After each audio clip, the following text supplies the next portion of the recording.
안녕하세요. 책 읽어주는 남자 챔프입니다. 오늘 천국의 섬 증도 6장 읽어보겠습니다. 섬 안의 섬 병풍도. 원심이와 인심이 살아있는 진짜 섬. 임자도의 행정구역은 임자면이고 증도의 행정구역은 증도면이다. 증도면에는 증도만 있는 게 아니라 병풍도도 있다. 증도의 먹과 맛을 온전히 느끼려면, 그리고 증도 신앙 공동체의 진면목을 제대로 살펴보려면 증도를 둘러본 다음 꼭 병풍도를 찾아야 한다. 증도 대교 건설로 욕지와 다를 바 없이 돼버린 증도와 달리 병풍도는 배를 타고 가야 하는 진정한 섬이며, 가공되지 않은 원시의 아름다움과 훈훈한 섬마을 인심이 그대로 살아있는 곳이다.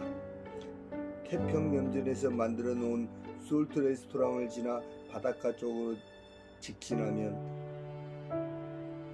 버짓 선착장이 나타난다. 지신계 선착장에서 배를 통해 증도를 오가던 무렵 이곳은 배 시간에 맞춰 그야말로 문전성시를 이루던 곳이다. 표를 끊고 먹을 것을 사려는 사람들로 매점 또한 발 디딜 틈 없이 북적거린다.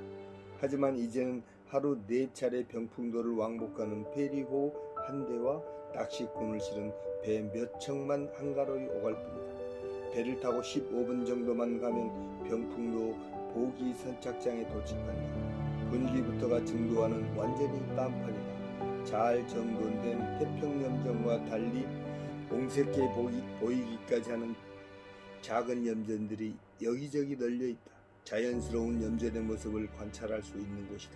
큰 길을 따라가다 오른쪽으로 난 길로 접어들면 꼬불꼬불 이어진 노두길이 보인다. 이곳이 병풍도 안에 또 다른 섬 신추도 가는 길이다. 신추도에는 염전 외에 민가가 없다. 병풍도에서 가장 먼저 민박집을 운영하기 시작한 박두월 씨는 신추 염전 대표이자 신추 민박집 사장이다. 다시 큰 길로 나와 곧장 병풍도 중심가로 접어들어야 신추 민박 간판이 눈에 띈다. 병풍도에는 엘도라도 리조트 같은 근사한 휴양시설은 물론 그 흔한 펜션이나 여관 한 곳이 없다.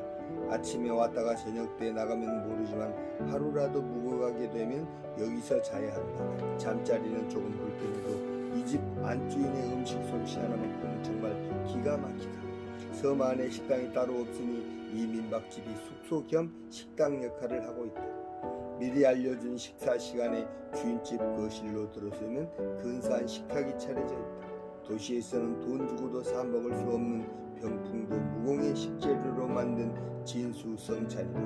바닷바람을 맞고 자란 푸릇푸릇한 시금치에 막 개펄에서 채취한 감태와 꼬막, 섬의 기운을 통째로 흡수하는 것 같은 김치와 병풍도 앞바다에서 잡은 싱싱한 생선과 미역 등 밥상 위에 바다가 고스란히 펼쳐진 것 같은 행복한 착각에 빠지게 된다. 밥을 먹는 순간만큼은 그 어느 리조트가 부럽지 않다. 섬 이름이 병풍도가 된 것은 병풍처럼 생긴 바위들이 있기 때문이다. 병풍도에서 대기점도 가는 길을 따라가다 비닐하우스가 있는 오른쪽 길로 접어들어 10분가량 걷다 보면 긴 방파제가 나타나고, 방파제 오른쪽 길로 내려가면 깎아지는 절벽 바위 전체가 기이한 모양으로 병풍처럼 둘러쳐져 있는 것을 볼 수 있다. 이 바위들이 바로 병풍바위다. 오랜 세월 파도가 들이치며 바위를 깎아 자연스럽게 병풍 모양을 만들어낸 것 같은데, 아무리 봐도 조각을 해놓은 것처럼 일정한 간격을 따라 층층이 신비한 모양새를 하고 있다. 여름에 썰물 때가 되면 이 병풍바위 아래서 한가로이 산책을 하거나 누워서 긴 휴식을 취할 수도 있다. 날이 좋을 때는 바다 건너편에 증도대교가 바라다 보인다. 밀물이 많이 들 때는 바닷물이 방파제까지 차오를 수 있기 때문에 주의해야 한다. 병풍바위 아래 떨어져 있는 돌들을 주위에서 보면 둥글둥글한 돌은 보이지 않고 직사각형으로 잘 깎인 돌들만 보인다. 파도가 석공이 되어 병풍바위의 돌들을 이런 모양으로 빚어 놓았다. 이런 직사각형 돌은 집을 짓거나 담을 쌓아 올릴 때 따로 가공할 필요도 없이 요긴하게 쓰인다. 그래서 병풍도에 있는 마을을 돌아다니면 이런 직사각형 돌을 쌓아올려 만든 집과 담을 많이 볼 수 있다. 제주도 돌담과는 또 다른 독특한 멋과 아름다움을 주는 풍경이다. 병풍도에서 길게 뻗은 노루기를 건너 맞닥뜨리는 두 번째로 큰 섬이 대기점도다. 이 마을 이장인 오영춘 씨 집에서도 민박을 한다. 좀 더 색다른 섬의 별미를 느껴보고자 한다면 이 집에서 묵으면 된다. 편안한 잠자리와 산의 진미로 차려진 식탁은 물론 갯벌에서 맛보는 회낙지와 배를 타고 나가 무인도에서 체험하는 바다 낚시를 즐길 수 있다. 한밤중 갯벌에서 즐기는 회낙지 풍경, 횃불 대신 전구로 조명을 밝혀 맨손으로 낙지를 잡지만 짜릿한 손맛 맛은 예나 지금이나 변함이 없다. 정신없이 낙지를 잡아 그물망에 넣다 보면 어느새 갯벌 한가운데서 병풍도 사람들과 대기점도 사람들이 만나 인사를 나눈다. 병풍도 사람들은 날이 따뜻해지기 시작하면 밀물이 낮게 들어온 밤중에 갯벌로 회낙지 잡이를 나간다. 야행성인 낙지들은 밀물대에 맞춰 갯벌로 들어온다. 이때 긴 장화를 신은 남자들이 갯벌에 나가 횃불을 들이대면 낙지들이 납작 엎드려 있다가 발각되는 것이다. 그러면 낙지를 그냥 손으로 잡아 올려 그물망에 넣으면 그만이다. 이를 회낙지라고 한다. 옛날에는 진짜 횃불을 들고 낙지를 잡았지만 요즘은 성능 좋은 배터리를 등에 지고 다니며 전구로 조명을 밝혀 낙지를 잡는다. 그런데 이게 말이 쉽지 처음 해보는 사람은 잘 보이지도 않고 잡기도 어렵다. 전문적인 낙지잡이꾼들은 갯벌에 난 구멍만 봐도 낙지가 숨어 있는지 아닌지를 대번 알아낸다고 한다. 낙지가 숨어든 구멍에 손을 쑥 집어넣어 몇 번 후적거리면 기다란 낙지가 꿈을 대며 손끝에 딸려 나온다. 갯벌에 숨은 낙지가 숨을 쉬는 작은 구멍을 브러치라고 한다. 이런 식의 낙지잡이는 오랜 경험과 숙련된 기술이 있어야 한다. 외지 사람들이 그저 무한낙지 하면서 무안에서 잡은 낙지가 최고인 줄 알지만 사실 낙지하면 신한 낙지지라. 병풍도 갯벌에서 잡은 낙지 맛이 얼마나 기막히지 아요? 입안에서 살살 녹는다니까. 징하게 부드럽고 고소하고 쫄깃쫄깃 안 허요. 웜에 죽이제. 오영춘 이장의 병풍도 낙지 자랑이 길게 이어졌다. 자정이 가까운 시각에 병풍도와 대기점도 사이에 놓인 노도길에는 여기저기 회낙지 잡이를 즐기는 불빛들이 별처럼 반짝거린다. 한 마리라도 더 잡으려고 갯벌을 헤매다 보면 어느새 병풍도 사람들과 대기점도 사람들이 한밤중 갯벌 위에서 인사를 나누기 일쑤다. 아따 형님 많이 잡으셨소. 에이 없어 그만 들어가야 쓰겠다. 웜에 많이 잡으셨구마. 아니란께 겨우 10마리요. 잡은 낙지를 가지고 이장댁으로 돌아와 즉석에서 산낙지 잔치를 벌였다. 잘 씻어 잘게 자른 낙지에 참기름을 발라 초고추장을 찍어 상추에 싸먹는 맛은 환상적이었다.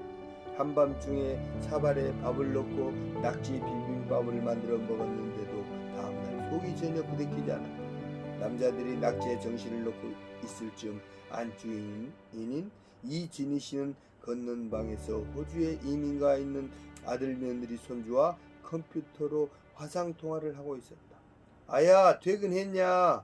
밥 먹었냐? 웜에 할매 안녕하시오. 육지에서 섬으로 이어진 다리를 4개나 건넌 다음 배를 타고 들어와 노두기를 2개나 지나야 올 수 있는 이 외진 섬에서도 실시간으로 인터넷 화상통화를 무료로 할 수 있는 우리나라는 정말 좋은 나라라는 생각이 드는 밤이었다. 병풍도에 세워진 순교 기념교회. 증도면에 있는 11개 교회 중 8개는 증도에 있고 3개는 병풍도에 있다. 증도에 있는 교회들이 문중경 전도사가 직접 개척했거나 기도처로 만들었던 곳이 나중에 교회로 세워진 반면 병풍도에 있는 교회들은 전부 문중경 전도사가 순교한 이후에 세워졌다.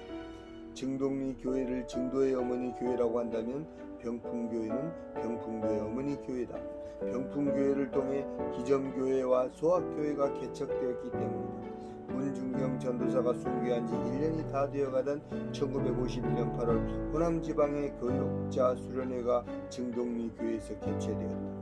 이때 문중경 전도사의 순교 기념비와 순교 기념교회를 세우자는 제안이 나와 논의 끝에 순교 기념비는 증동리 교회 앞뜰에 세우기로 하고 순교 기념교회는 6.25 사변으로 피해를 많이 당한 지역인 지도면 동곡리와 증도면 병풍리에 세우기로 의견이 모아졌다. 그 후 몇 차례 회의를 거쳐 전쟁 중에 억울하게 죽어간 사람들이 많고 30여 명의 미망인이 생겨나 편모슬라의 자녀들이 많았던 마을을 위로하고 도와야 한다는 뜻에서 병풍리에 먼저 문중경 전도사 순교 기념회를 설립하게 된 것이다. 아직 예배당이 마련되기도 전인 1951년 8월 호남지방회에서는 병풍도에 연고가 있는 신학생 정종옥 전도사를 섬에 파견하여 교회를 개척하게 하였다. 고모할머니가 병풍도에 살고 있었던 정종옥 전도사는 신학교를 휴학하고 내려와 마을 사람들의 동의를 얻어 한국청년회 회의실에서 교인들을 모아 예배를 드렸다. 이것이 바로 병풍교회의 시작이었다. 교회를 설립하기는 했지만 정식 예배당이 없던 어려운 시절에 당시 초신자였던 김규래 씨가 예배당 건립을 위해 170평의 밭을 선뜻 헌납하였다. 그러나 이 밭은 마을과 마을 떨어진 바닷가에 있는 땅이어서 교회의 부지로 적합하지 않았다. 게다가 이 소식을 들은 김규래 씨의 시동생이 형수가 교회의 밭을 헌납하는 것에 반대하고 나섰다.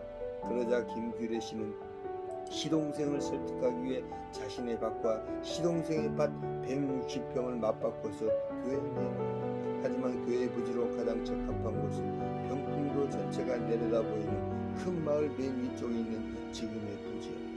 이 땅은 현재 광주 성산교회에 신우하는 조이철 장로의 땅이었다. 우여곡절 끝에 김규래 씨가 헌납한 밭과 조이철 장로의 땅을 다시 교환하여 그곳에 예배당을 짓게 되었다.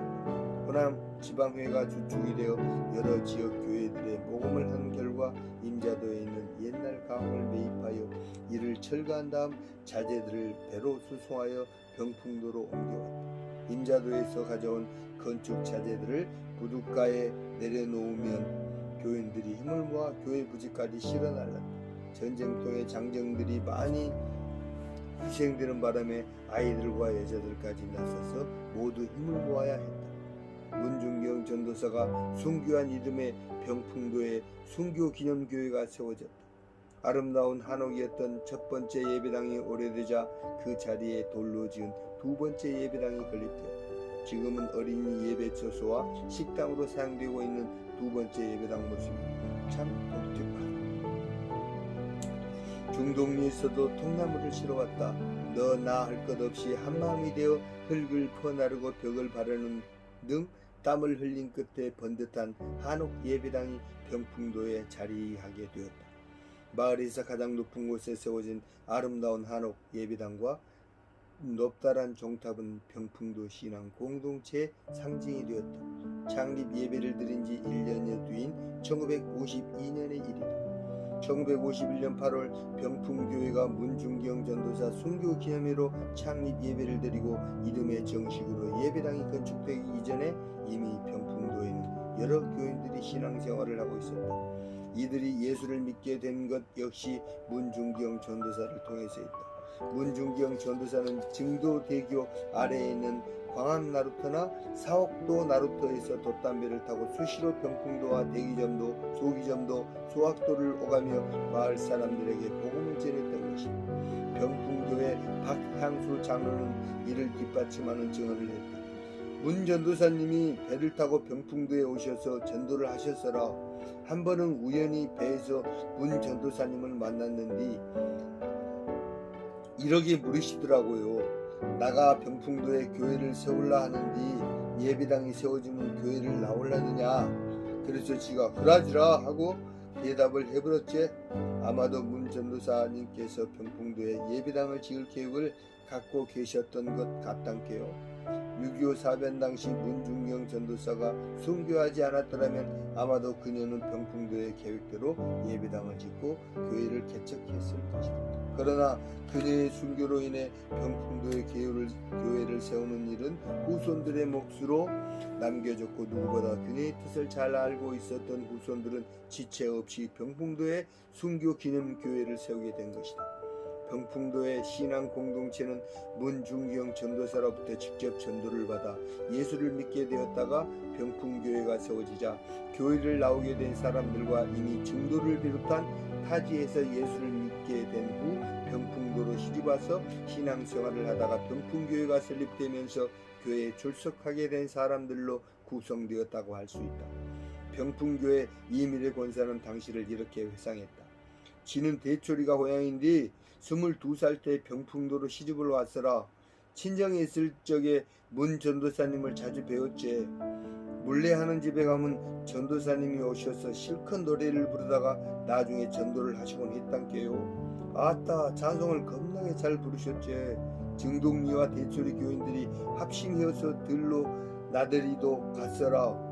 김도학 장로님 오고 여자분들이 문 전도사님이 시키는 대로 하라고 해서 노래도 하고 장구도 치고 수건 돌리기도 했단께. 지는 대초리에서 주일학교 때부터 교회를 댕기다가 병풍도로 시집온 뒤로 계속 신앙생활을 했던 것이요. 함께 이야기를 듣고 있던 서은자 권사는 망감이 교체를 말했다. 내는 증동리에서 병풍도로 시집을 왔단께. 그때는 증도 사람들하고 병풍도 사람들하고 혼례를 많이 치렀지. 참말로 신랑 얼굴도 한번 못 보고 시집을 왔어라. 문중경 전도사님은 치마를 둘러쓴 게 여자라 했지. 남자도 못한 일을 하신 분이라 안 허요. 여기저기 돌아다니면서 겁나게 훌륭한 일을 많이 하셨지라. 병풍도에 들어서 큰 길을 따라가다가 오른쪽 언덕 위를 바라보면 병풍교회의 높은 십자가 종탑이 보인다.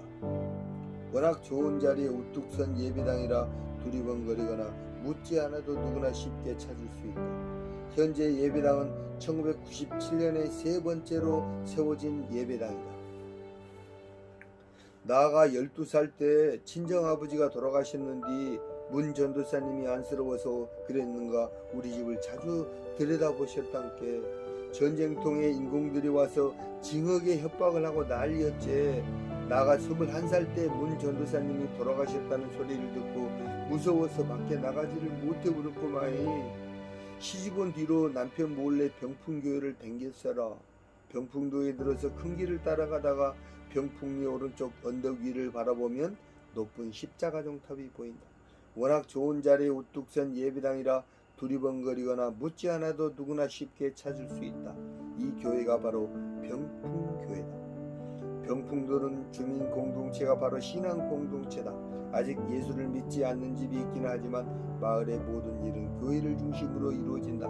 매일 새벽 4시 30분이면 언덕 위의 예배당에서는 찬배를 통해 찬송 소리가 우렁차게 퍼져나온다. 얼마 전까지만 해도 종탑에 있는 종을 쳤지만 종이 너무 오래되어 위협하기 때문에 차인벨로 종소리를 대체하게 되었다. 예배당에서 울려 퍼지는 찬송 소리는 마을을 깨우는 생명의 신호와도 같다. 병풍교회가 처음 세워졌을 당시 교인들이 17에서 18명 정도였습니다. 지금은 교인들이 200명이 넘습니다. 마을 주민 전체가 거의 다 교인이라고 봐도 무방합니다. 한때는 주일학교 학생들만 200명이 넘던 적도 있었습니다. 다들 문중경 전도사님의 순교 정신을 이어받은 순교 기념교회 교인이라는 자부심이 대단합니다. 문중경 전도사님의 순교 덕분에 우리 교회가 세워지고 그분이 돌아가심으로 병풍도 신앙 공동체가 새로운 생명을 얻게 된 것은 참으로 놀라운 하나님의 은혜가 아닐 수 없습니다. 이제는 병풍도가 고향이 되어버린 김대훈 목사의 음성은 가늘게 떨리고 있었다. 날마다 죽기를 소원하는 기점교회 병풍도에서 대기점도로 이어진 노두길은 길이가 1.8km로 우리나라에서 가장 긴 노두길이다.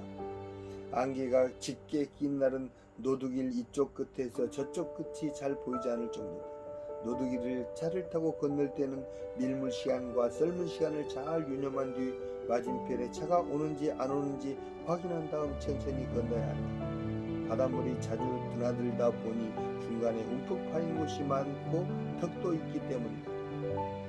게다가 병풍도에서 대기점도를 갈 때는 다 와 갈 무렵 속도를 완전히 줄여야 한다. 직진도로가 없는 까닭이다. 왼쪽이나 오른쪽으로만 가야 한다. 직진하면 바로 낭떠러지라서 주행길에는 당황할 수밖에 없다. 대기점도는 두 개의 마을로 나뉘어 있다. 노드길 끝에서 왼쪽으로 돌아가면 산 기슭에 있는 마을이 남촌이고, 노드길 끝에서 오른쪽으로 이어진 길가에 보이는 마을이 북촌이다. 기점교회는 북촌에서 가장 잘 보이는 곳에 위치해 있다. 예배당 바로 앞에는 경로당이 보인다. 마을 주민 대부분이 노인이라 따로 경로당이 필요 없을 지경이 되어버렸지만 경로당 앞에는 몇몇 어르신들이 모여 있었다. 병풍도와 대기점도를 잇는 노드길, 길이가 무려 1.8km에 이른다. 우리나라에서 가장 긴 노드길이다. 길 중간에 자리를 잡고 갯벌에 들어가 낙지를 잡거나 철새를 누니는 모습을 카메라에 담다 보면 시간 가는 줄 모른다. 음에 이것이 니다냐? 언제 왔냐? 백발의 할머니 한 분이 반색을 하며 느린 걸음으로 다가왔다. 나와 아내는 뒤를 돌아봤지만 아무도 없었다. 할머니는 거침없이 다가와 아내의 손을 덥석 잡았다. 아니, 근교로 연락도 없이 이게 뭔 일이요? 아내는 당황한 기색으로 자신이 할머니가 원하는 그 사람이 아니라고 설명을 드렸다. 한참 뒤에 할머니는 웃음 반 아쉬움 반으로 허탈한 표정을 지으셨다. 아마도 자신의 딸이 연락도 없이 온 것으로 착각하신 듯했다. 얼마나 기쁘고 반가웠을까를 생각하면 불쑥 찾아온 우리가 오히려 죄송스러울 뿐이었다. 한없이 사람이 그리운 분들이었다. 기점교회 예배당에 들어섰다. 입구에 쓰인 문구가 눈에 들어왔다. 그리스도를 위해 죽는 것은 쉽다. 그러나 그리스도를 위해 사는 것은 어렵다. 죽는 데는 한두 시간이 걸리지만 그리스도를 위해 사는 것은 날마다 죽어야 하기 때문이다. 날마다 죽음으로 사는 성도들이 되자. 도시에 있는 그 어떤 대형 교회의 휘황찬란한 표어나 문구보다 강렬하면서도 복음의 핵심을 담고 있는 말이 아닐 수 없었다. 문구대로라면 기점교회 교인들은 날마다 삶과 죽음을 체험하는 성도들이다. 대기점도 교인들은 병풍교회가 세워지면서 긴 노드를 건너 교회를 다녔다. 주중에는 병풍교회 목회자가 대기점도를 방문하여 예배를 인도했다. 그러다가 1983년 1월 9일 대기점도에 살던 병풍교회 성도들이 대기점도 안에 기도소를 설립했다. 그리고 그해 3월에는 박재철 씨로부터 부지 150평을 기증받아 예배당 건립을 위한 기공 예배를 드렸고, 드디어 7월 27일 완공된 예배당에서 감격적인 입당 예배를 드렸다. 기점교회 초대 목회자로 부임했던 분은 김종건 전도사다. 그는 1985년 10월부터 1991년 2월까지 목회를 하다가 육지에 있는 교회로 옮겨갔다. 이후 5분의 목회자가 기점교회를 거쳐갔다. 병풍교회에서 목회하는 김대웅 목사도 4대 목회자로 기점교회를 섬기던 분이다. 이런 과정을 거쳐 2009년 1월 20일 7번째 목회자로 부임한 분이 바로 초대 목회자였던 김종건 목사다. 20여 년 만에 자신의 첫 목회지였던 기점교회로 돌아온 것이다. 이런 인연도 있다. 감회가 남다를 수밖에 없을 것이다. 제가 신학교를 졸업하자마자 전도사로 부임한 곳이 바로 기점교회입니다. 제 고향은 앞에도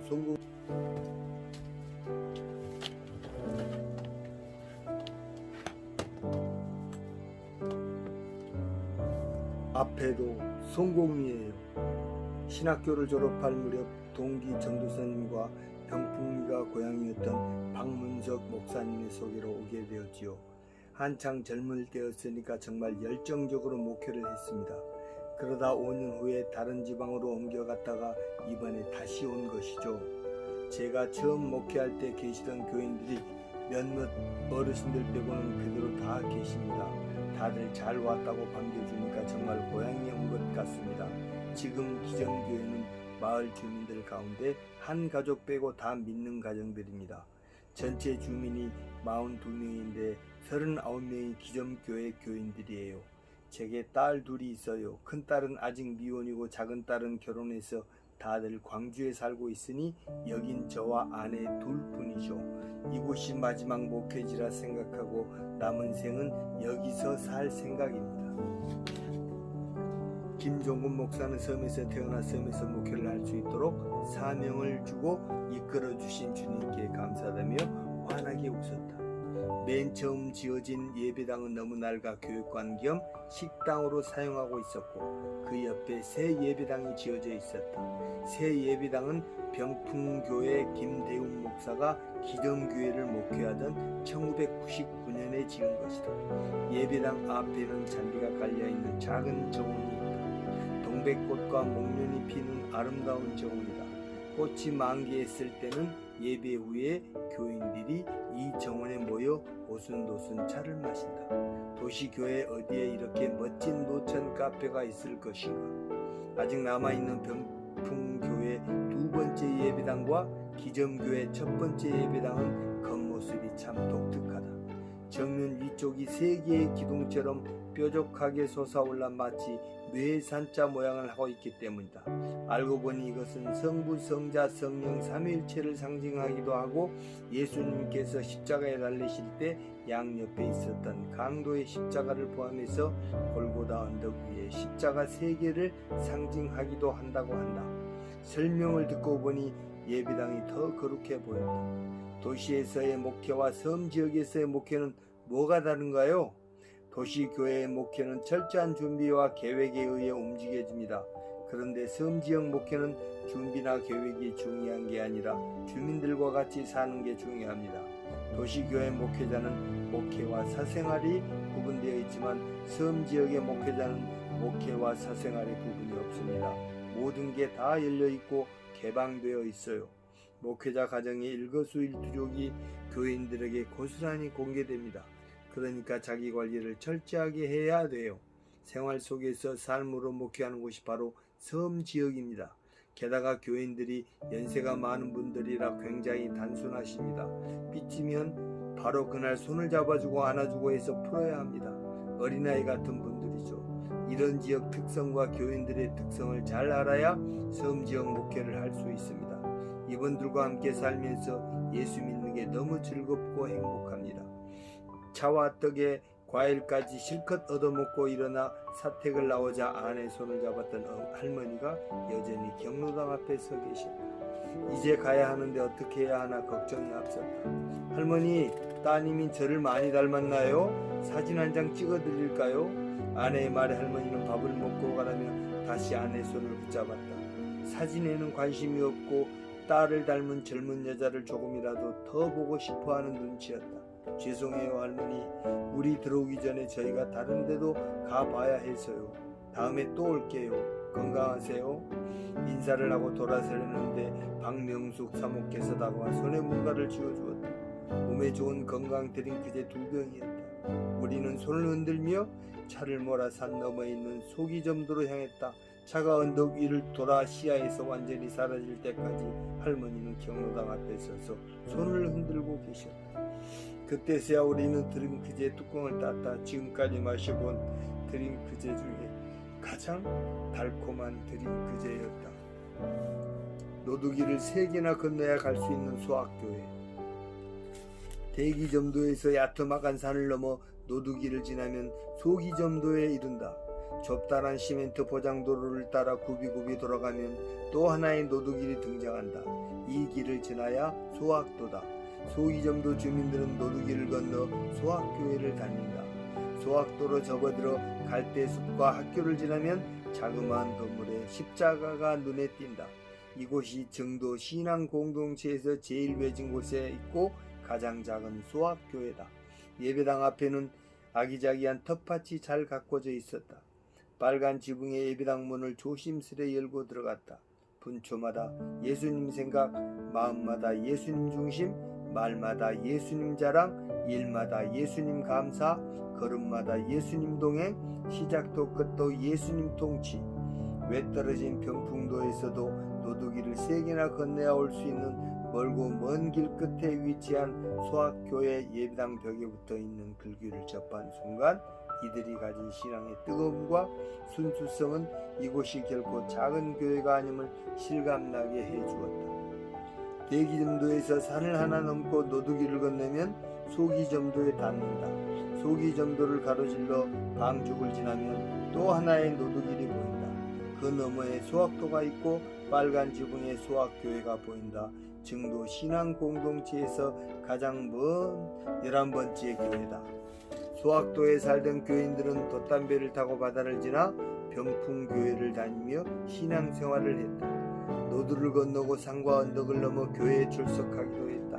날씨가 좋지 않거나 밀물이 5m 이상 차올라 순식간에 노두를 덮을 때면 생명의 위협을 느낄 때도 한두 번이 아니었다. 그래도 이들은 배를 타고 노두를 건너 예배를 드리기 위해 병풍로를 찾았다. 1982년 병풍교회에서는 이런 성도들의 어려운 사정을 헤아려 소학도에 기도처를 마련했다. 정식 예배당은 아니었지만 교인들이 모일 수 있는 기도처가 있는 것만으로도 소학도 성도들은 뛸 듯이 기뻤다. 이들에게 기도처는 마가의 다락방과 같았다. 그러다가 1996년에 이르러서야 비로소 지금의 예배당이 건립될 수 있었다. 이 작은 예배당이 세워지기까지 이들이 드린 눈물의 기도가 얼마나 간절했을까 생각하면 가슴이 저릿해집니다. 소학도와 임자도는 아주 특별한 인연이 있다. 문중경 전도사가 맨 처음 개척했던 임자도 진리교회는 1963년 이공신 목사 시무 당시 돌로 지은 아름다운 예배당을 건축했다. 이때 사용했던 돌이 소학도에서 실어 나른 돌이다. 진리교회 성도들이 돛담배를 타고 소학도에 들어가 배에 돌을 싣고 임자도로 운반해 하나둘 예배당 외벽을 쌓아 올린 것이다. 온 교인들이 머리에 이기도 하고 등에 지기도 하고 어깨에 메기도 하면서 그 무거운 돌을 날랐다. 그런데 예배당 내부는 전부 목재로 지어져 아름답기는 하지만 화재에 너무도 취약하다는 단점이 있었다. 1993년 2월 15일 월요일 아침 8시경 박성균 목사가 새로 부임한 지 5개월 정도밖에 되지 않았을 무렵 정신 이상으로 집에서 요양을 하고 있던 한 청년이 매일 기도하러 교회에 나가는 어머니에게 불만을 품고 지하 기도실에 불을 지르는 사건이 일어났다. 정신이 온전치 못한 한 젊은이의 어이없는 실수로 교인들이 피땀 흘려 지은 예배당은 손쓸 겨를도 없이 완전히 불에 타 잿더미가 되고 말았다. 이 일로 교회는 더욱 기도에 힘쓰고 단결한 결과 지금처럼 더 아름다운 예배당을 지을 수 있었지만 소학도에서 그토록 어렵사리 가져온 돌로 온 교인들이 나서서 지은 예배당이 화재로 유실된 것은 참으로 안타까운 일이다.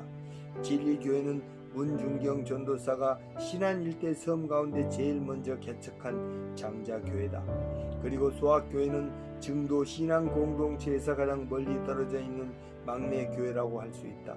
이 두 교회가 이런 인연으로 엮여 있다는 사실 또한 결코 우연한 일이 아니라는 생각이 들었다.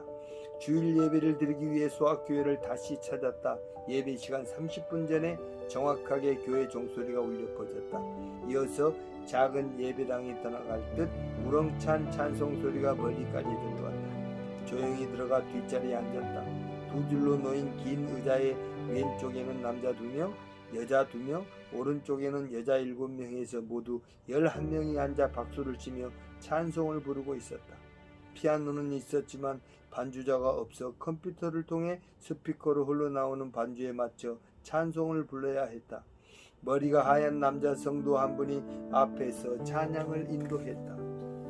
세상 모든 풍파 너를 흔들어 약한 마음 낙심하게 될 때에 내려주신 주의 복을 세어라. 주의 크신 복을 내가 알리라. 받은 복을 세어 보아라. 크신 복을 내가 알리라. 받은 복을 세어 보아라. 주의 크신 복을 내가 알리라.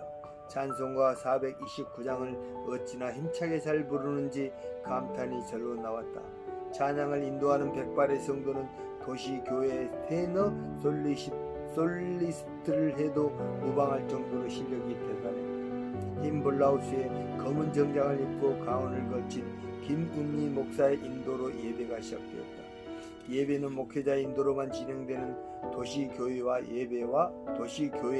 예배와 조금 달랐다. 교인들과 목회자가 서로 소통하는 쌍방향식 예배였다. 김은미 목사가 한마디 할 때마다 교인들은 웃거나 박수를 치거나 아멘하고 즉각적인 반응을 보였다. 성가대가 따로 없기에 찬양 시간에는 여자 성도 4명, 남자 성도 2명이 앞으로 나가 성가대를 대신해 찬양을 드렸다. 이들을 수학 찬양대라고 불렀다. 광고 시간은 농사와 날씨, 마을 공동체 생활과 경조사에 대한 다양한 정보와 나눔이 이루어지는 시간이었다. 낯선 얼굴인 우리 2사람은 여지없이 앞에 불려나가 어른들께 인사를 드리고 정체를 밝히는 시간을 가져야 했다. 증도의 모든 교회들은 주일 저녁 예배를 드리지 않는다.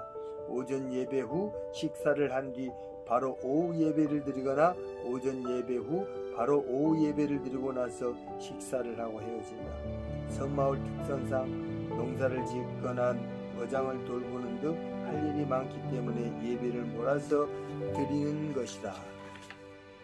예배를 마치고 푸짐한 점심 식사를 끝낸 다음 한자리에 모인 수학교회 교인들. 너나 없이 사진 찍히는 게 쑥스러운 듯 어색한 몸짓에 얼굴까지 발그레해졌다. 교회를 지키는 이런 진돗개 해피도 함께하고 싶어 안달이 났다. 소학교회도 마찬가지였다. 예배가 끝나자 서로 인사를 나눈 뒤 강단 아래 옹기종기 둘러앉아 차를 마시며 한 성도가 마련해 온 부침개를 나눠 먹었다. 꿀맛이었다. 어쩌면 그렇게 찬송을 잘 부르십니까? 정말 대단하십니다.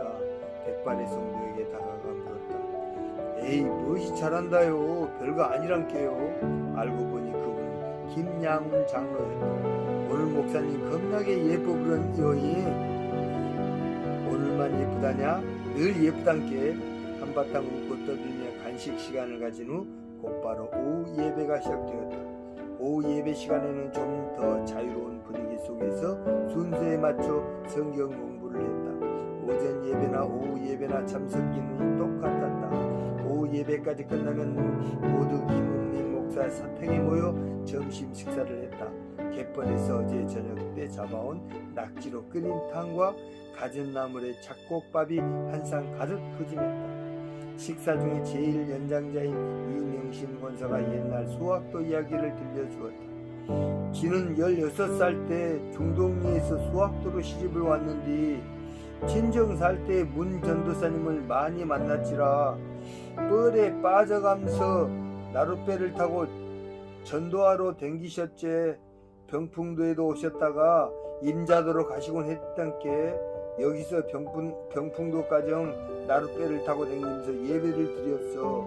그래, 수학대에 기도차 하나만 세워주시오. 그랬제. 시방 이 사택이 그래 세워진 기도처였단께. 목포에서 박기아 권사님이라는 분이 처음 오셨더랬제. 우리는 전도 권사님이라 불렀지라.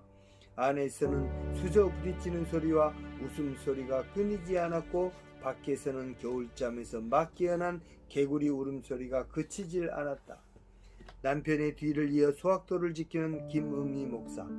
소학도에는 모두 12가정이 살고 있다. 그중 한 가정만 아직 교회에 나오지 않고 있고 나머지 11가정은 모두 소학교에서 함께 신앙생활을 하고 있다. 이들에게 김은미 목사는 단순한 목회자가 아닌 친형제 자매나 마찬가지인 관계다. 하루라도 목소리를 듣지 않거나 얼굴을 보지 않으면 궁금해서 견딜 수가 없을 지경이다.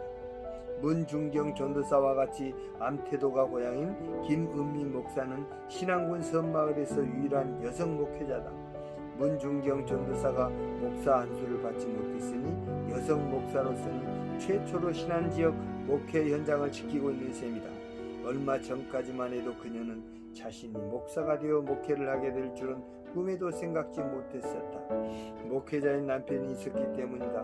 그녀는 남편인 김수열 전도사와 함께 지난 2002년 섬 선교에 대한 사명감을 가지고 수학교회에 부임하여 사역을 시작했다.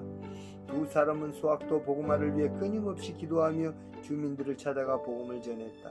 주민들의 농사와 대소사를 앞장서 도우며 한 가족처럼 허물없이 지냈다.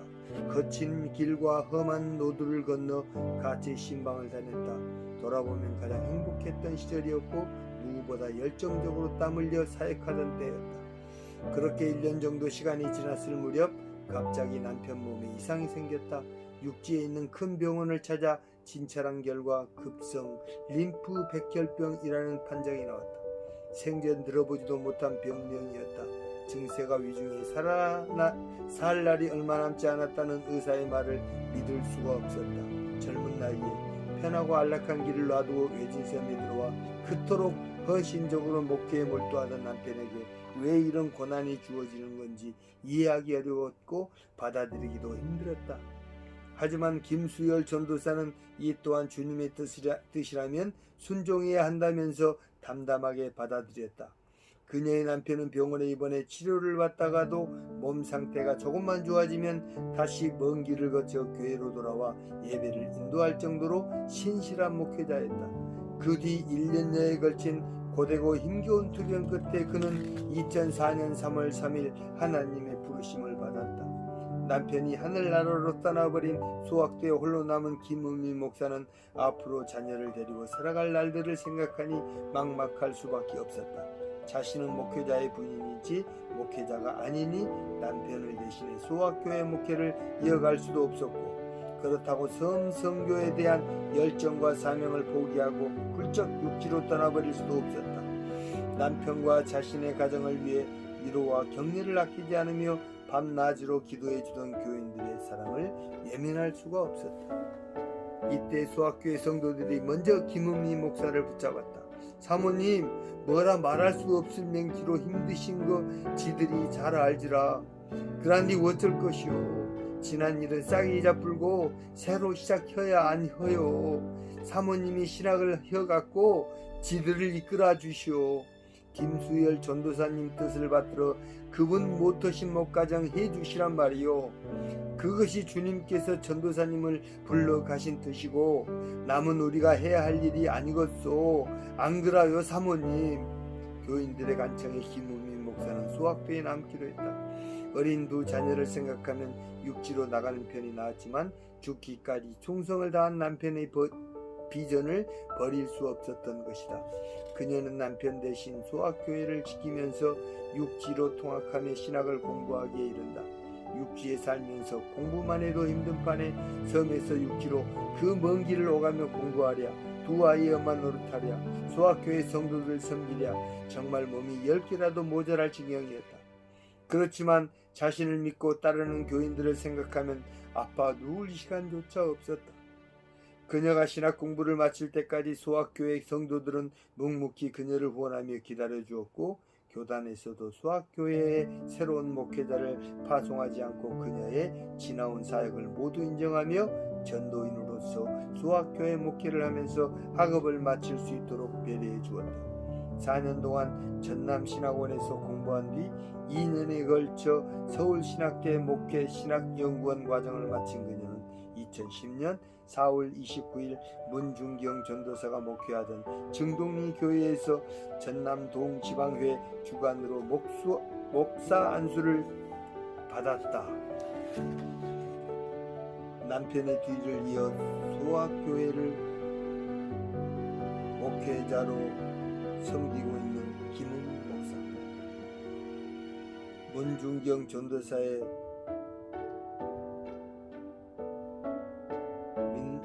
전도사와 같이 임태도와 고향인 그녀는 신안군 섬마을에서 유일한 여성 목회자다.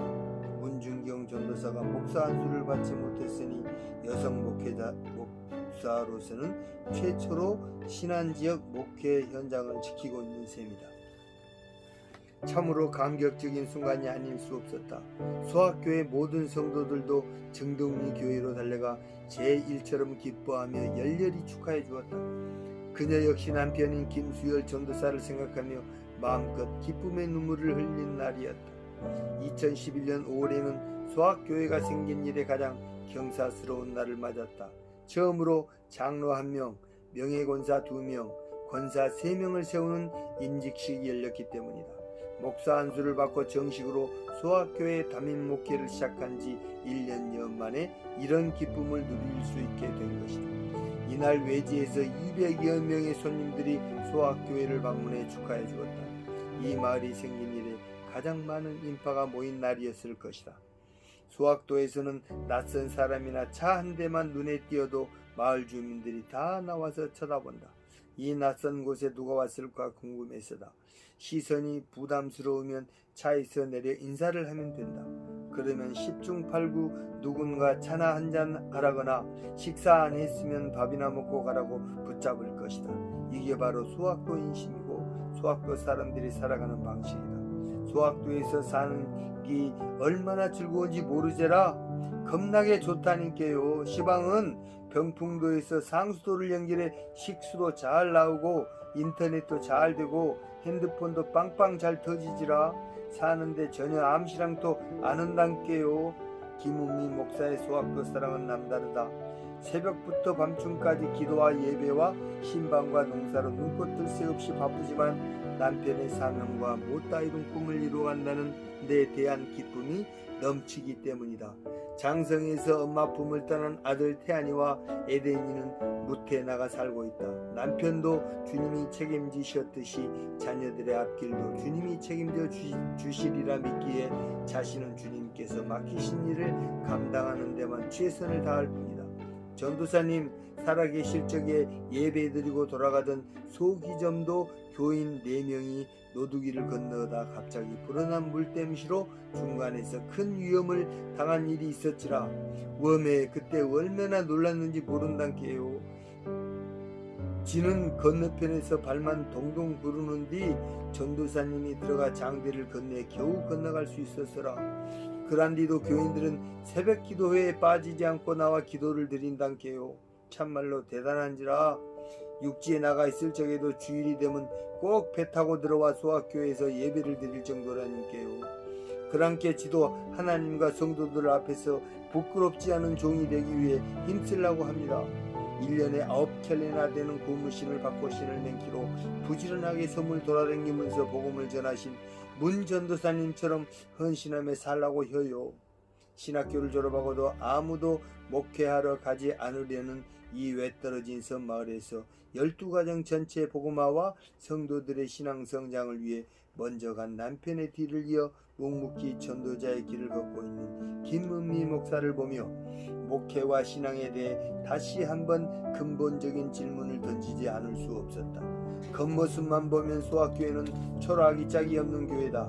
하지만 주님이 기뻐하시는 교회가 어떤 교회이며 주님이 기뻐 받으시는 예배가 어떤 예배이고 주님이 원하시는 목회자가 과연 누구일까를 생각해보면 수학교회는 부족할 게 없는 풍성한 교회였다. 섬교회는 한 생명을 위해 존재하는 교회지라 마을 주민들 이름을 하나하나 부르면서 기도하는 시간이 얼마나 행복한지 아시오? 큰 교회 목사님들은 상상도 못할 것이오. 노두기를 지나오는 동안 김우미 목사의 구수한 사투리가 귓전에 쟁쟁했다. 작은 섬 안에 학교가 3개, 병풍도 아이들. 섬의 규모는 학교를 보면 잘 알 수 있다. 인자도에는 고등학교까지 있고 정도에는 초등학교와 중학교가 있다. 병풍도에도 3개의 학교가 있는데 모두 중도 초등학교 분교장이다. 병풍 분교장이 3학교 가운데 가장 큰 학교다. 평생 교직 생활을 하다가 은퇴한 병풍교회 이명석 장로에 따르면 한때 이 학교에는 200명 가까운 학생들이 다녔다고 한다. 그는 병풍 분교장에서 교사로 근무한 적도 있었다.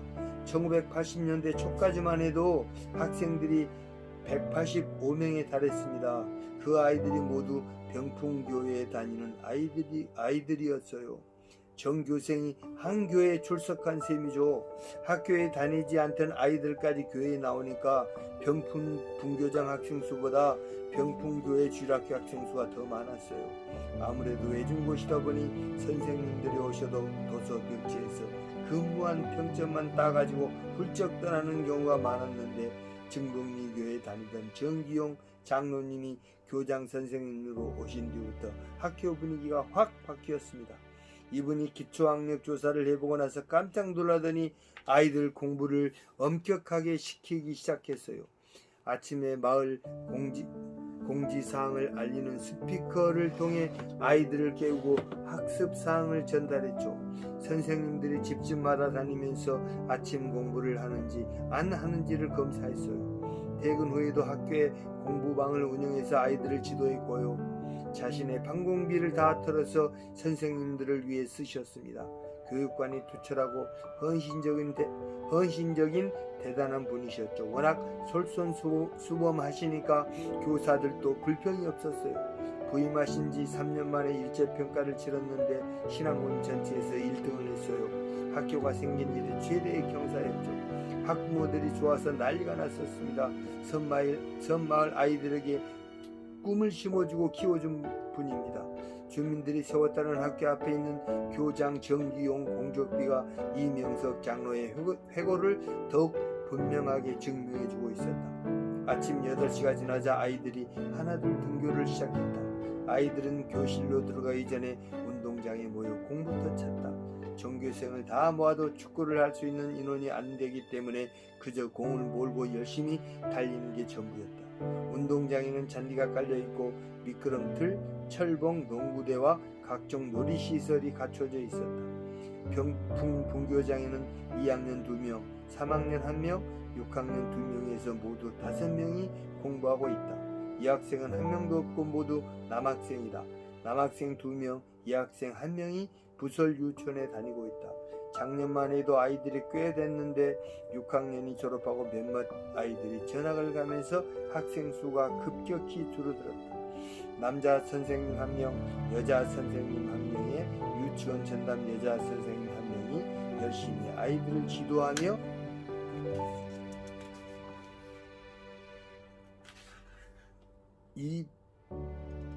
이반 저반 옮겨 다녔다. 병풍 분교장 아이들은 아침에 등교하면 교실로 들어가기 전 운동장에 모여 공부터 찼다. 전교생을 다 모아도 축구를 할 수 있는 인원이 안 되기 때문에 그저 공을 몰고 열심히 달리는 게 전부였다. 유치원생 꼬마도 질세라 고학년 형들을 열심히 쫓아다녔다. 아름다운 정원을 간직한 소학 분교장 풍경. 수업 시간이 되면 바다도 하늘도 바람도 가만히 숨을 죽인다. 선생님과 학생이 진지하게 임태일 교육을 하는 동안 1대1 교육을 하는 동안 관사 뒤쪽에 있는 닭장 안에선 암탉 한 마리가 조용히 달걀을 낳는다. 복도 벽에는 아이들이 쓰고 그린 다양한 글과 그림, 사진 등이 전시되어 있었다.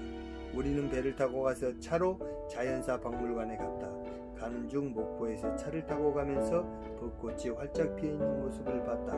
그리고 자연사 박물관에 도착해서 맛있는 점심을 먹었다. 친구들과 함께 점심을 먹으니 엄청 맛있었다. 그 다음 목포 자연사 박물관에 들어갔다. 목포 자연사 박물관에서 어마어마하게 큰 공룡을 봤다. 그 후에 수중생명관에서 엄청 큰 바닷속 생물을 보고 지역 생태관에서 실제 물고기들을 보았다. 천연기념물인 황쏘가리도 보았다. 그리고 육상생명관에서 조류, 포유류 등 여러 가지를 보고 90만여 종의 곤충들을 보면서 도자기 박물관에 갔다. 도자기 박물관에서 여러 가지 도자기 물건을 보았다. 자연사 박물관에 다녀온 것이 너무 재밌고 즐거웠다. 목포 자연사 박물관에 다녀온 느낌을 적은 한 어린이의 글에서 섬마을 아이들의 순수한 동심을 읽을 수 있었다. 대기점도 남촌에 있는 기점분교장은 안타깝게도 2010년 3월 1일자로 폐교되고 말았다. 마을에 학교를 다닐 만한 어린이가 없어 학생을 받지 못하면 학교는 자동으로 폐교되고 만다. 요즘 농어촌 지역 어디를 가나 쉽게 접할 수 있는 현상이 바로 폐교다. 이런 식으로 시골 마을 학교들이 폐교된다면 10년, 20년 후 농어촌이 어떻게 될까 걱정스러웠다. 지가 4학년 때까지 병풍 분교장으로 학교를 댕기다가 기점 분교장이 생기면서 요리 옮겨서 마저 댕기고 졸업을 했단께요. 근께로 지가 기점 분교장 졸업생인데 요렇게럼 학교가 없어질 걸 본께 매미 쪼까 안 줬어. 대기점도 오영춘 이장이 회낙지 자비를 하러 트럭을 타고 학교 앞을 지나가다가 불쑥 이렇게 말했다. 폐교를 바라보는 심정이야 대기점도 사람들 누구 하나 쓸쓸하지 않을 사람이 있겠는가. 소학도에도 학교가 있다. 소학교의 바로 옆에 아담하게 자리한 학교다. 오래된 동백나무와 향나무, 소나무 사이로 진달래, 목련, 개나리 등 봄꽃이 만발했고 아래로는 이름 모를 들꽃들이 그 어떤 구애도 받지 않고 제멋대로 만개해 있었다. 교사와 학생이 함께 가꿨을 법한 앙증맞은 텃밭에서는 다양한 채소들이 새싹을 피우고 있었다. 앞에는 바다가 보이고 넓은 갈대숲이 바람에 흔들렸다. 이토록 아름다운 학교 정원은 처음이었다. 수학 분교장에는 학생도 한 명, 교사도 한 명이다. 교사는 학교 옆에 딸린 관사에서 생활하다가 주말이면 광주에 있는 집으로 간다고 한다. 일요일 저녁 다시 배를 타고 성으로 들어오면 일주일 동안 오직 한 명의 학생을 위해 봉사해야 한다. 참으로 이상적인 1:1 맞춤식 교육이 이루어지는 현장이 바로 수학 분교장이다. 이 학교의 유일한 학생은 1학년 상현이다. 이 아이는 다름 아닌 수학교의 김양훈 장로의 손자다. 작년까지 학교를 다니던 학생이 졸업한 다음 학생이 없어 학교가 폐교될 위기에 처하자 목포에 있는 둘째네 아들을 데려다 입학을 시키고 할아버지 할머니 집에서 살도록 한 것이다.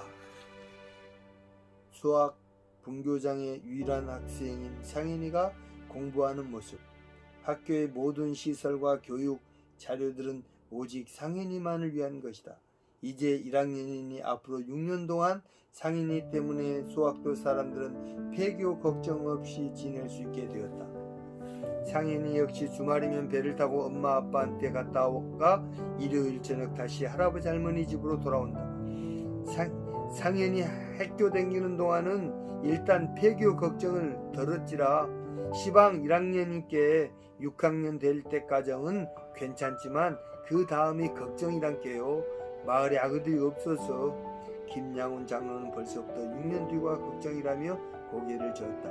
그나마 상현이가 있으니 수학 또는 대기 정도에 비하면 얼마나 행복한 마을인가. 흰색 칠이된 작은 단층 건물의 학교지만 공부방, 자료실, 과학실 등 있을 것 다 있었다. 이 모든 시설은 상현이를 위한 것이다. 친구가 없어서 그렇지 남부럽지 않을 만했다. 교실에 들어가서 상현이를 만났다. 수줍어하는 기색 없이 의기양양했다. 나 없으면 학교가 어떻게 되는지 알지? 하는 표정이었다. 배고파요. 아직 점심시간 멀었는데 왜 벌써 배가 고파? 도시락이라도 먹어야겠다. 안 돼요. 그럼 숨바꼭질을 해요. 병풍도에 있는 학교들엔 공통점이 있다. 정문 옆에 책보를 들고 걸어가는 방공소년 이승복 동상이 세워진 것이다. 도시 학교에서는 볼 수 없는 추억의 동상이었다. 먼 훗날 학생들이 모두 떠나버린 빈 학교를 이 동상만 홀로 남아 지키는 일이 없기만을 간절히 바랐다. 섬을 지키며 살아가는 순교자의 후예들. 2012년 4월 8일 부활절 새벽 증도신앙 공동체 11개 교회에서는 일제히 새벽 예배가 열렸다. 동도 트지 않은 이른 시각이지만 젊은 아낙네부터 할머니까지 여자들은 모두 하얀색 한복을 갈아입고 초한자루씩을 든 채 예배당으로 향했다. 초를 켜고 예배당에 앉은 두 손을 모은 여인들의 모습에서 부활하신 주님을 맨 처음 만났던 막달라 마리아와 야고보의 어머니 마리아와 살로메가 떠올랐다. 오전 예배 때도 마찬가지였다. 예배당 안은 흰색 물결이었다. 이들은 박수를 치며 부활하신 예수님을 찬양했다. 이들의 표정과 모습에서 부활절을 맞는 진정한 기쁨을 발견할 수 있었다. 문중경 전도사의 후예로 살아가는 이들에게 고난과 죽음, 부활과 영생은 결코 추상의 세계에 있는 것이 아니라 일상의 삶 속에 녹아 있었다. 오후 2시에는 문중경 전도사 순교기념관에서 처음으로 부활절 연합 예배가 드려졌다. 1시간도 훨씬 더 남은 시각부터 사람들이 모여들었다. 엘리베이터도 타보고 전시관에도 들러보고 화장실도 기웃거리며 신기한 듯 기념관 내부를 살폈다. 증도 신앙 공동체의 수건이던 순교 기념관을 처음 둘러보는 날이었기 때문이다. 부활절 연합 예배를 드리는 성도들, 문중경 전도사의 후예로 살아가는 이들에게 고난과 죽음, 부활과 영생은 일상의 삶 속에 그대로 녹아 있었다. 한 성도의 인도로 찬양이 시작되었다. 자, 여러분, 옆 사람을 보면서 따라하십시오. 겁나게 사랑합니다. 겁나게 사랑합니다. 징하게 사랑합니다. 징하게 사랑합니다. 출석하는 예배당은 달라도 모두 가족처럼 친숙한 한 교회 성도들이었다. 주 음성 외에는 더 기쁨 없도다. 날 사랑하신 주 늘 계시옵소서. 기쁘고 기쁘도다. 항상 기쁘도다. 나 주께 왔사오니 복 주옵소서. 3층 예배실을 가득 메운 성도들이 찬송가 500장을 박수를 쳐가며 힘차게 불렀다. 뜨거운 열기가 뿜어져 나왔다. 웃음과 박수와 환호가 이어지는 예배실 풍경은 말 그대로 축제였다. 어떤 남자 성도가 하얀 가운을 입고 나와 독창을 했다. 예배 순서에는 없는 시간이었는데 너무 기쁜 나머지 찬송을 부르기 위해 특별히 의상을 맞춰 입고 나왔다고 했다. 장보리 교회 섬은우 목사의 설교가 시작되었다. 예수님의 부활을 믿는다고 말은 하면서도 부활하신 예수님께서 말씀하신 대로 살지 않고 행하지 않는다면 그게 과연 부활을 믿는 겁니까? 예수님의 부활을 믿는다면 그분이 가르치신 그대로 행하고 그대로 살아야 합니다. 우리는 모두 순교자 문중경 전도사의 후예들입니다. 그분처럼 어떠한 고난과 역경이 몰아닥친다 하더라도 물리쳐 이길 수 있는 순교 신앙을 가지고 살아갈 것을 다짐한 사람들입니다. 그렇다면 그 누구보다 먼저 우리가 말씀대로 살고 말씀대로 행해야 합니다. 그것이 진정한 순교자의 후예로 사는 길입니다. 어느 해 부활절보다 청명한 날씨였다. 증도 신앙 공동체 연합 예배가 드려지는 문중경 전도사 순교 기념관 위로 그림처럼 파란 하늘과 하얀 구름이 겹쳐져 있었다. 하늘나라에서 이 광경을 문중경 전도사가 내려다본다면 얼마나 흐뭇해 하실까 하는 생각이 들었다. 한 사람이 온전히 예수를 믿고 믿는 대로 실천하고 신앙을 지키기 위해 묵묵히 순교자의 길을 걸어갔을 때 그 가정과 이웃과 공동체 전체가 복음의 화원으로 바꾸어질 수 있음을 우리는 분명히 목격했다. 증도는 그 명백한 증거의 현장이다. 증동리 교회 예배당 입구에 걸린 현판의 글귀는 증도 신앙 공동체의 신앙 고백이자 한국 기독교 역사에 면면이 흐르는 신앙 고백이다. 순교자의 흘린 피는 복음 전파의 밑거름이 되다.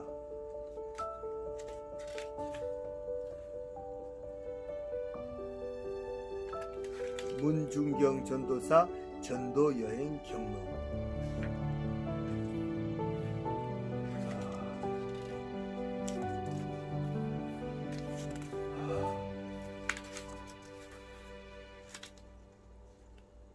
묵상의 글. 순교자 문중경 전도사를 생각하며 병원도 약방도 없는 섬에서 그분은 유일한 의사요 약사였습니다. 불효자식들에게는 따끔하게 야단을 치고 부부싸움 한 집에 가서는 화해시켜주고 모든 걸 다 돌봐주는 선한 목자셨어요. 그분의 교회는 목민센터였습니다. 믿는 사람 안 믿는 사람 가리지를 않았어요. 그걸 보고 저는 목회자는 저래야 한다 이렇게 생각했습니다. 한국 교회의 70% 정도가 자립을 못하고 있는데 전부 이렇게만 목회를 한다면 다 뒤집어질 겁니다. 예수 믿는 사람은 안에 있는 양이고 안 믿는 사람은 밖에 있는 양입니다. 종합적인 리더십을 가진 분이셨어요. 내 생애 최초 최대의 임팩트를 주신 분입니다. 테레사 성례라고 할 만한 분입니다. 고 김중곤 목사, 전 한국대학생 선교회 총재, 대표로 묵상의 글 고 김중건 목사님께서 그 묵상의 글 남기신 걸만 읽고 천국의 섬 증도 마칠 겁니다. 좀 아쉬움도 남는데요. 정말 이 책을 보면서 이 최상월 입사의 믿음도 조금 더 업그레이드 되지 않을까 그렇게 생각합니다. 정말 같이 해주신 친구님들 정말 감사하고요. 또 다음 시간에 또 더 다른 좋은 책으로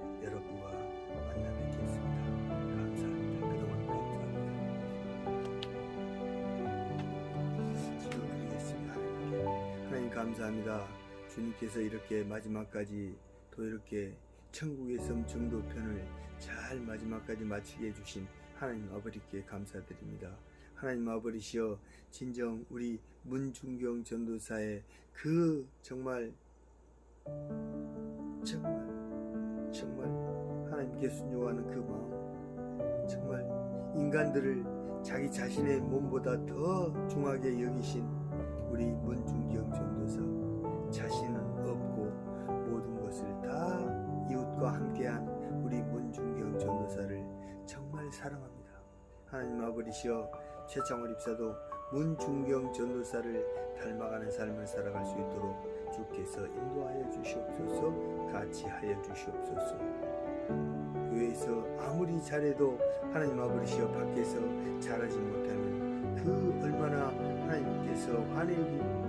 하나님 아버지시여, 교회에서나 밖에서나 어디서나 정말 자리를 옮기는 어떠한 곳에서도 정말 주님을 온전히 전하는, 또 주님의 사랑을 온전히 베푸는, 또 사랑과 또 온유와 또 정겨운 마음으로 살아가는 최창원 입사가 되게 하여 주시옵소서.